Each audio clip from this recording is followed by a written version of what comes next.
চল কবরস্থানে যাই, দেখি তো আসলে ভয় লাগে কিনা। এগুলো সব শুধু গল্প, কিছুই না। আর সেই রাতেই তার জীবনে শুরু হলো ভয়ঙ্কর এক পরিবর্তনে। দেখ, কিছুই হচ্ছে না, মানুষ অযথাই ভয় পায়। এইসব কবর, এইসব কিছুই না।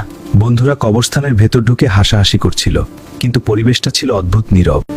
হঠাৎ করে বাতাস বইতে শুরু করলো, আর টর্চের আলো কাঁপতে লাগলো। এইটা কি হলো? হাওয়া হঠাৎ এত ঠান্ডা কেন? আমার কেমন যেন অদ্ভুত লাগতেছে। তাদের সামনে একটি কবরের মাটি হালকা নড়তে শুরু করলো।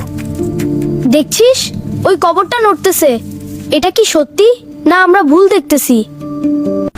হঠাৎ সেই কবরের ভিতর থেকে অদ্ভুত এক আলো বের হতে লাগলো। না, এটা ঠিক না।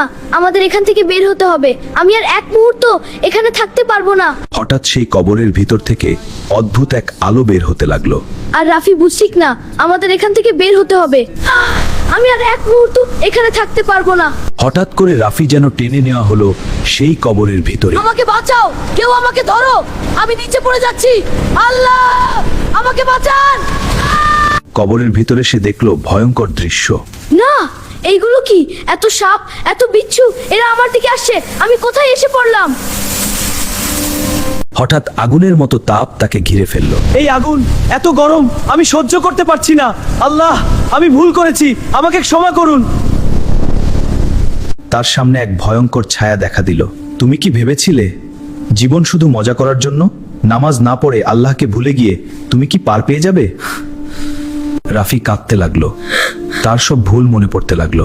আমি ভুল করেছি, আমি নামাজ পড়িনি, আমি আল্লাহকে ভুলে গেছি। আমাকে আরেকটা সুযোগ দিন, প্লিজ।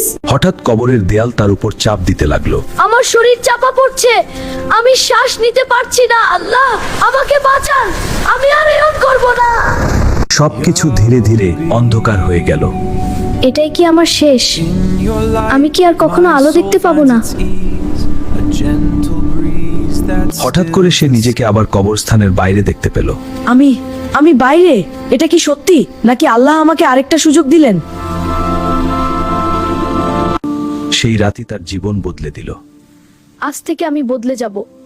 আমি নামাজ পড়ব, আল্লাহর পথে চলব। আমি আর আগের মতো থাকবো না। সেই ভয়ঙ্কর রাতের পর রাফি আর আগের মতো রইল না। আর সেই আল্লাহ আমাকে সুযোগ দিয়েছেন, এখন থেকে আমি সত্যিকারের পথে চলবো। আমি অনেক পাপ করেছি, আমি নামাজ পড়িনি, আমি ভুল পথে ছিলাম। আল্লাহ, আপনি আমাকে মাফ করে দিন, আমি বদলে যেতে চাই। তুই কি সেই আগের রাফি?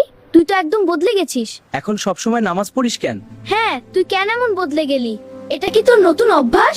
আমরা অবাক হয়েছি। রাফি তার সেই রাতের কথা মনে করে। আমি এমন কিছু দেখেছি যা তোমরা কল্পনাও করতে পারবে না। কবরের শাস্তি সত্য, আর আমি আর সেই ভুল করতে চাই না। সেই দিন থেকেই তারা সবাই আল্লাহর পথে ফিরে আসার সিদ্ধান্ত নিল। চল, আমরা সবাই একসাথে নামাজ পড়তে যাই, আর দেরি না করে এখন থেকেই বদলে যাই। মসজিদের ভিতর সবাই একসাথে সিজদায় নত হলো। যদি আল্লাহ আমাকে সেই রাত না দেখাতেন, তাহলে হয়তো আমি আজও অন্ধকারেই থাকতাম।